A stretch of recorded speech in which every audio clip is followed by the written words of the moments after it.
আমি যখন চঞ্চল ভাইয়ের কথা আমরা শেয়ার করতেছিলাম যে চঞ্চল ভাইকে কি ক্যারেক্টারটা বলবো, মনে হয়তো করবে না। তো শাকিল ভাই রনি ভাইয়ের সবচেয়ে সুবিধা কি, ওনাদের অনেক সাহস। না না ব্যাপার না হয়ে যাবে টেনশন নাই, টাকা লাগবে চঞ্চল ভাই করে দিচ্ছি, সমস্যা নেই, এখনই ফোন দিচ্ছি। আমি ভাই উনি রাজি হবে না। তো আমি খুবই অবাক হয়েছি চঞ্চল ভাইকে যখন আমরা ক্যারেক্টারটা ব্রিফ করলাম, সে বলছে আমি অবশ্যই করবো এবং ভালো সিনেমার সাথে আমি থাকতে চাই। তো চঞ্চল ভাইয়ের জন্য একটা হাততালি চাই, কারণ এই জিনিসটা বাংলাদেশের দরকার ছিল। আসলে আমরা সিনেমা যখন বড় করতে গেলে আসলে সবাইকে একসাথে কাজ করতে হবে, মানে আমি এর সাথে কাজ করবো না এটা করবো না এরকম না। এবং সাকিব ভাইকে ধন্যবাদ দিতে চাই, এবং তাদের যে জেলিং, তাদের স্কিনে একরকম খেলা ছিল এবং স্কিনের বাইরে একরকম জেলিং ছিল, সেটা দেখে আমি মুগ্ধ হয়েছি যে দুইজন দুই জায়গায় এত সমৃদ্ধ মানুষ, তাদের মধ্যে কোনো ইগো নাই, তাদের মধ্যে কোনো সমস্যা নাই। তাহলে কেন আমাদের ইন্ডাস্ট্রি এরকম থাকবে? আমি অন্য নায়কদেরকেও বলবো আসেন আপনারা একসাথে কাজ করেন, ইন্ডাস্ট্রিটা বড় হবে। এরপরে ধন্যবাদ দিতে চাই নাবিলাকে, যিনি আয়নাবাজির পর চিন্তা করেছিলেন যে আমি আর সিনেমা করবো না, আমাকে ভালো স্ক্রিপ্ট আসতেছে না, সিনেমা করবো না। তা আমি চিন্তা করলাম ওনাকে দিয়ে সিনেমাটা করাবো, ওনাকে গল্প ব্রিফ করা হলো এবং ওনাকে বলা হলো যে হ্যাঁ আয়নাবাজির থেকেও এটা অনেক বেশি হিট করবে, এটা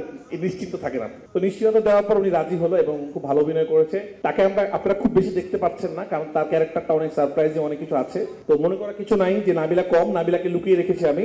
এরপরে বলবো যে যার কথা, যার দেশে আমি গিয়েছি, যার দেশে গিয়ে কিছুদিন আমি শুট করেছি, মিমি, উনিও অনেক বড় স্টার। আমি তাকে বলি তার প্রথম সিনেমা ওটা, আসলে তার মনে প্রথম সিনেমা অন্যটা ছিল, বোঝে না সে বোঝে না। যে সিনেমাটা দেখে আমি তার ফ্যান হয়ে গেছিলাম, যে একটা মানুষ এত ন্যাচারাল অ্যাক্টিং কিভাবে করে। তো আমাদের প্রথম পছন্দ ছিল মিমি। তো তার সাথে কাজ করে আমার খুব ভালো লেগেছে। একবারের জন্য মনে হয় নাই যে নতুন কারোর সাথে কাজ করছি এবং এত বড় স্টারের সাথে কাজ করছি, আমার একদম মনে হয়নি। আমি অনেক ধন্যবাদ দিতে চাই এবং অনেক খুশি হয়েছি কাজ করে।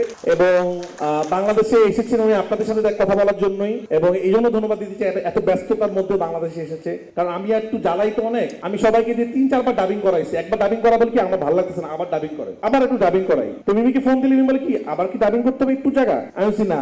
তো যাই হোক, এত কষ্ট দিছি মিমিকে, সাকিব ভাইকে, নাবিলাকে, বাবু ভাইকে, সবাই আমার কষ্ট সহ্য করেছেন এবং সবাইকে আমি ধন্যবাদ দিতে চাই। আপনারা সবাই না থাকলে তুফান হতো না। তো প্লিজ, তুফানটা আসলে ফুল টিম মিলে হয়েছে, আপনারা সবাই তুফান দেখবেন।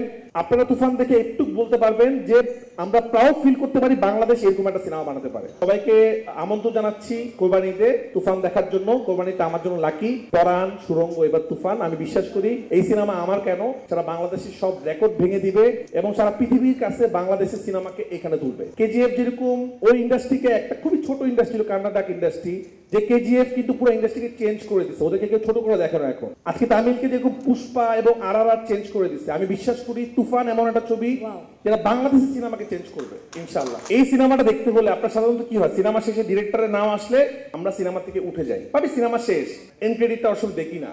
এই সিনেমাতে, এটা দর্শকদের জন্য কথাটা, এই সিনেমাতে এন্ড ক্রেডিটের পরেও সারপ্রাইজ আছে। কি সারপ্রাইজ সেটা আপনাদের হলে দেখতে হবে। তো কেউ কষ্ট করে সিনেমা দেখতে গিয়ে রায়হান রাফি দেখে, সারিয়া শাকিল দেখে, বেদরমণি দেখে আপনারা উঠে যান না, তারা কিন্তু অনেক কিছু মিস করবেন, তখন আবার সিনেমা দেখতে যেতে হবে। তো এই গোবরটা ফাঁস করতে চাই নাই, তো যাক ফাঁস করে দিলাম আজকে, যে এন্ড ক্রেডিটের পরেও আমাদের আরেকটা সিন আছে। সেটা হতে পারে অন্য কোনো ছবির সিন, হতে পারে যে কোনো সিন। তো এটা অনেক বড় চমক আছে। আমি দর্শকদেরকে অনুরোধ করবো, একদম যখন সব শেষ তখন হল মালিকটা বলবে যে প্লিজ আপনারা বের হন, নেক্সট শো শুরু হবে, তখন বের হবেন হল থেকে।